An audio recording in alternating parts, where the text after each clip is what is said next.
Billah Shaitanir Rajim. Bismillah Rahmanir Rahim.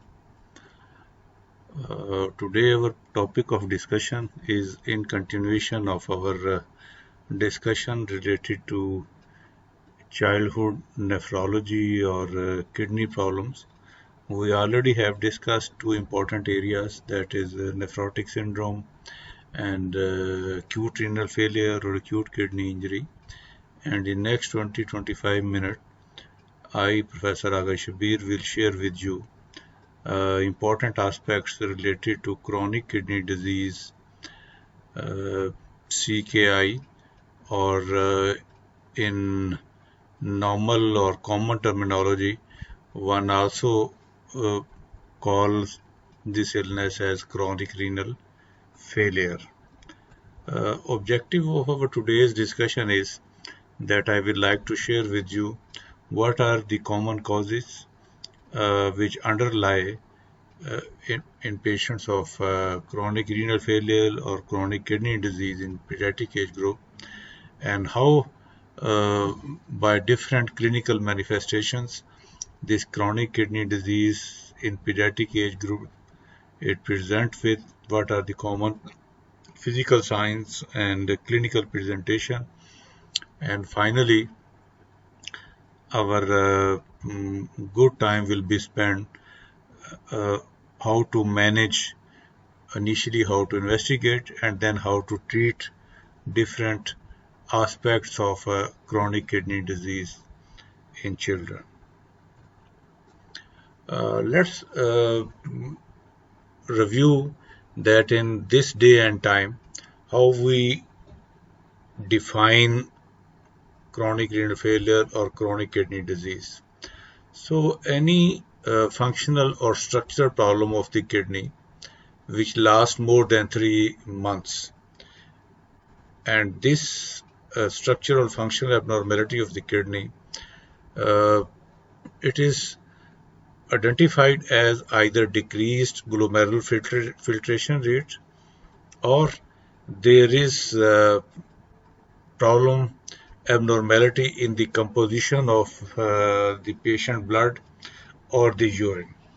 So these issues must be present in the background of structural or functional kidney disorders in children, along with biochemical changes in the blood and urine.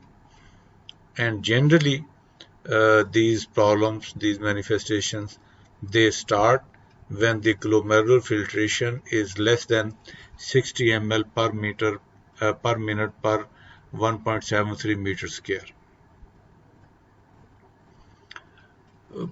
Practically, uh, if we see, the chronic kidney disease is not very common in pediatric age group, but depending upon the circumstances, especially in the younger children, uh, there is increasing incidence of this problem because of the number of reasons which we will discuss uh, in a while.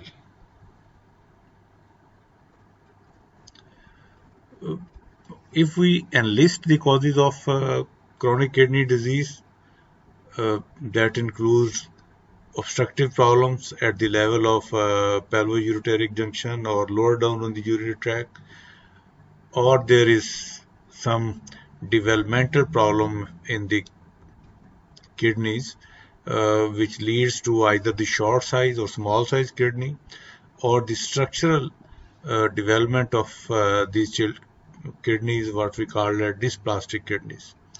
Because of the problem in the low urinary tract, there is gradually reflux of the urine, which leads to hydroureter and hydronephrosis, and ultimately end up with chronic kidney disease. A wide variety of glomerular nephritis ultimately end up with CKD, as well as inherited problems like polycystic kidney disease is another common issue which not only present in the younger age group but also one come across in older patients as well.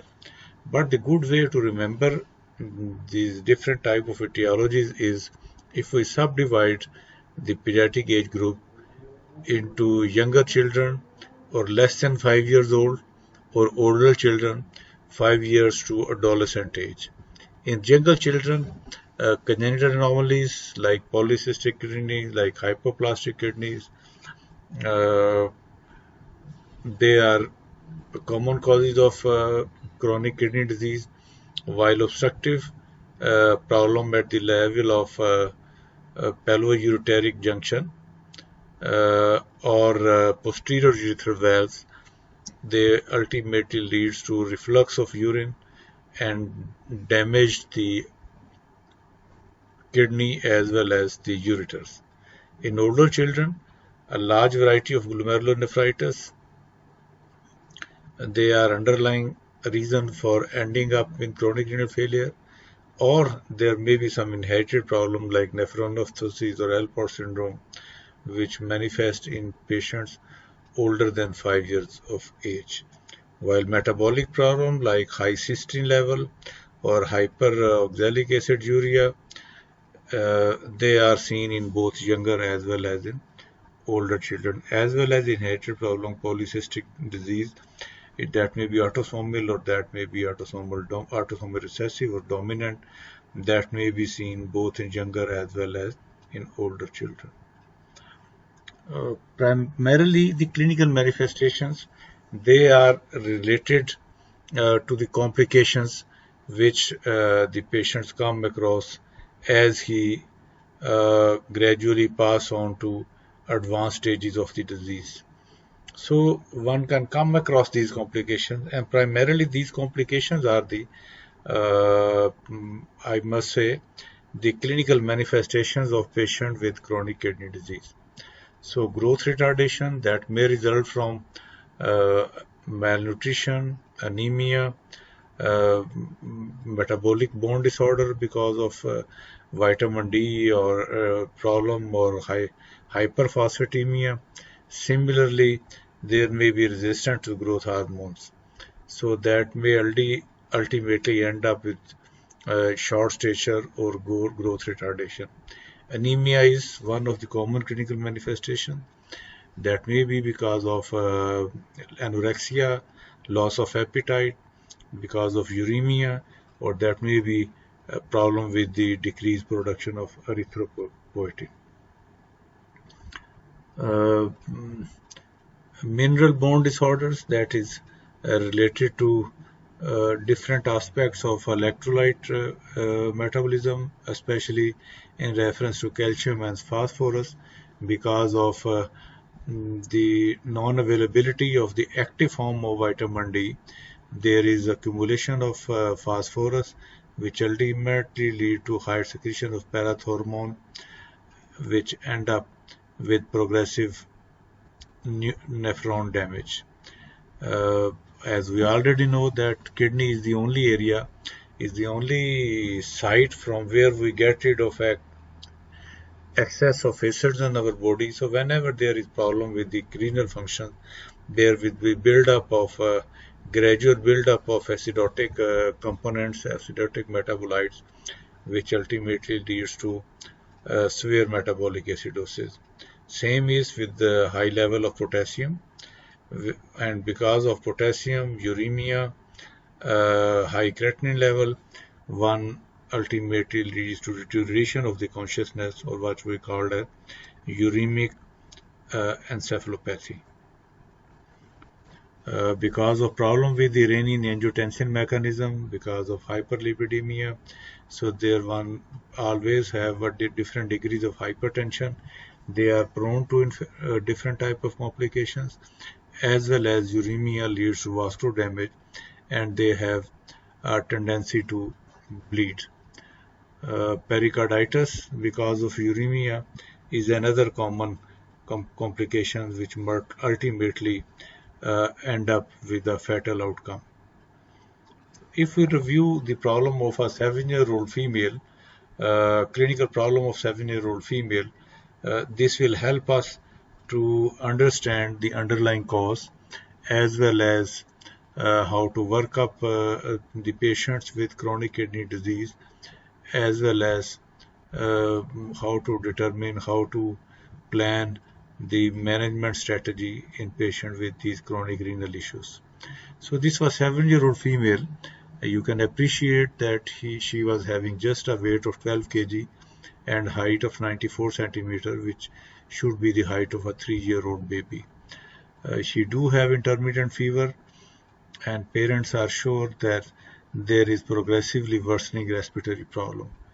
The patient has episodes of irritability as well as drowsiness, and on examination, this patient has significant pallor as well as hypertension, 143 over 92 at the age of 7 years. Respiration was not good. It was in the form of shallow breaths, but on auscultation there is normal breath sounds, normal air entry. Initial investigation of this girl revealed high total leukocyte count, more than 25,000. Hemoglobin was significantly low, just 3.8 gram per deciliter. Urea and creatinine were very high. She did had high phosphorus level as well as hypocalcemia. EBGs revealed a very marked acidosis with the pH of just 7 and bicarbonate declined to 2.2 milliequivalent. Urine examination revealed microscopic hematuria as well as mild degree of albuminuria. So if we review the different stages and complications, so in the first yellow ball, you can appreciate this is a normal renal status of the patient, but grade 1 or is the one where there is GFR is declined to 60 to 89 ml per minute per 1.7 meter square. But at this stage, there is one can able to identify if we have a good screening techniques. At stage 2 or grade 2 or stage 3, there is one should be focused on the comorbid conditions like infections, like dehydration, like UTI. So if we are successfully able to treat the patient at this stage, one can markedly retard the progress of the disease. And at stage 4, the patients, one should address the complications like anemia, like metabolic bone disorder related with chronic renal failure, build up his hemoglobin level, as well as uh, get rid of high acid or low bicarbonate level. But when the patient progress to grade 4 disease, then there is the only option for management left is dialysis or renal transplantation. Basically, end stage renal disease means a stage in which there is no option but to go for renal transplantation. How one can slow the progress of the disease? One is to control hypertension, and second is to get rid of proteinuria. So treat the blood pressure, especially uh, if the blood pressure is consistently more than 95th centile for that age.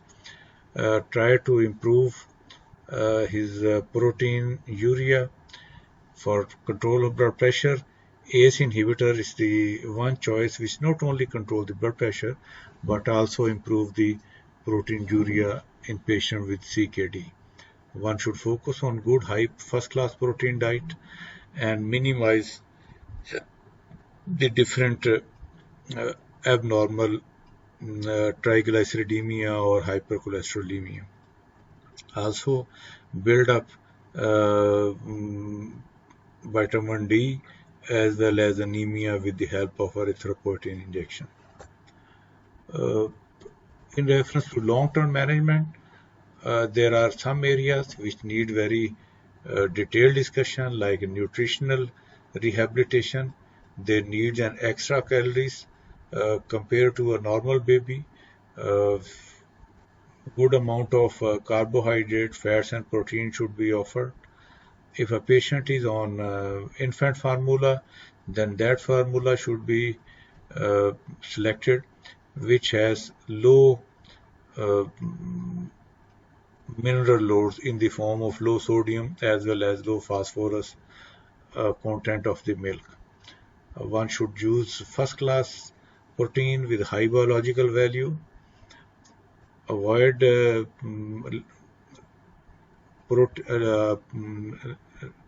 cholesterol containing diets, and even intake of triglycerides should be very minimal. Vitamins should be given in a very active form of 125 dihydroxycholecalciferol. Intake of phosphorus and salt should be very much limited. If we improve the height of this patient, or if we intends to get rid of his growth failure, uh, then regular monitoring should be continued. Some of these patients, they do benefit from weekly injection of growth hormones, but in addition to these therapeutic options, one should focus on first class uh, protein with high calories as well as appropriate mineral and electrolytes. Acidosis should be very meticulously addressed. Bicarbonate level should be maintained more than 20 millicurrent per liter, and for that we have to regularly supplement by oral bicarbonate salts and solutions. In reference to mineral bone disorder of chronic kidney disease, as I mentioned earlier on, that we should address the high phosphate level by phosphate binders or different type of antacids which try to help by binding the extra phosphate level. Their calcium should be appropriately supplemented, and they should be offered vitamin D in the form of active vitamin D 125 hydroxy cholecalciferol. Anemia should be addressed by intake of iron, vitamins, as well as focusing on the good uh, diet of high biological value. But most of these patients, they don't build up their hemoglobin unless we address the erythropoietin deficiency by regular injectable 300 units per kg weekly of erythropoietin. In reference to long-term management, uh, illnesses which precipitated acute or chronic kidney problems, they should be rectified. Infections, whenever occur, should be in time and appropriately treated. Immunization in reference to pneumococcal or Haemophilus influenzae, they should be uh, given regularly to these patients. And whenever there is need for dialysis, time should not be wasted, and in time appropriate choice of dialysis should be made. But ultimately, most of the patients who end up in the chronic kidney disease, there is nothing left but renal transplantation. So coming back to our patients who presented uh, with anemia, short stature, and acidosis along with hypertension, when we went for investigation, so considering of her height and serum creatinine level, her glomerular filtration calculated to be 5.88 ml per minute per 1.7 meter square. Ultrasound of the abdomen was undertaken, which showed that there was bilateral heterogeneous kidneys. So she was treated by IV fluids. Calcium level was built up, Acidosis was addressed by supplementing IV and subsequently oral bicarbonate. A packed red blood cell transfusion was given because hemoglobin was just 4 gram per meters per deciliter. Her blood pressure was treated with the help of amlodipine, and she was put on hemodialysis. And family was advised that she is a candidate for a renal transplantation. So, last but not the least, let's review the staging of the chronic kidney disease. Stage 1 is basically a stage in which there is normal glomerular filtration, which is normally more than 90 ml per minute per 1.7 meter square. In stage 2, the GFR declined to 60 to 89 ml per minute per 1.7 meter square, and she also developed some degree of albuminuria.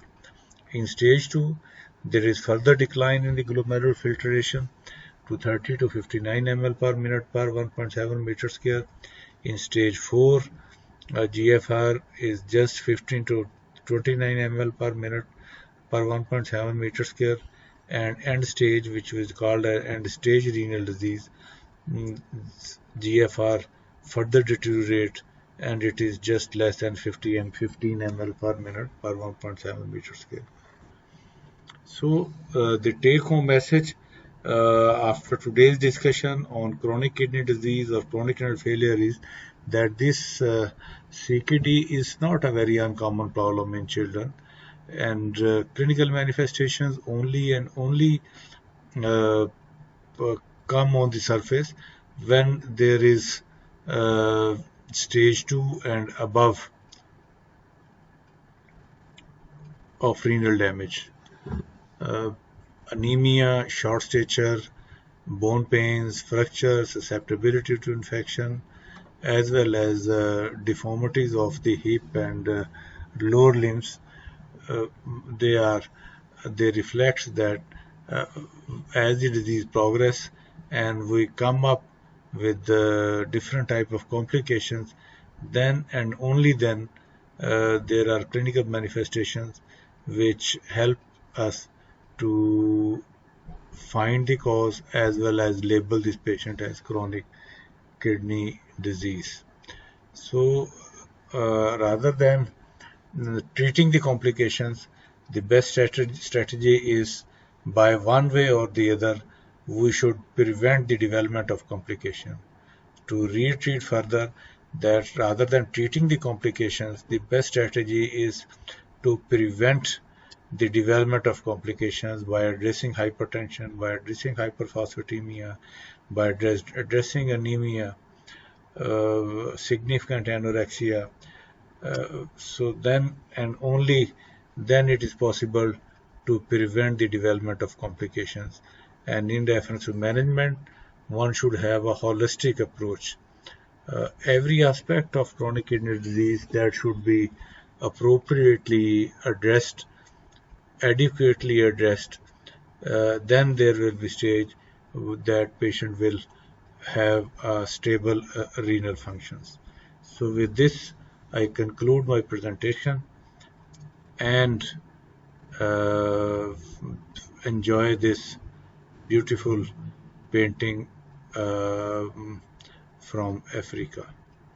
Thank you very much for patient listening.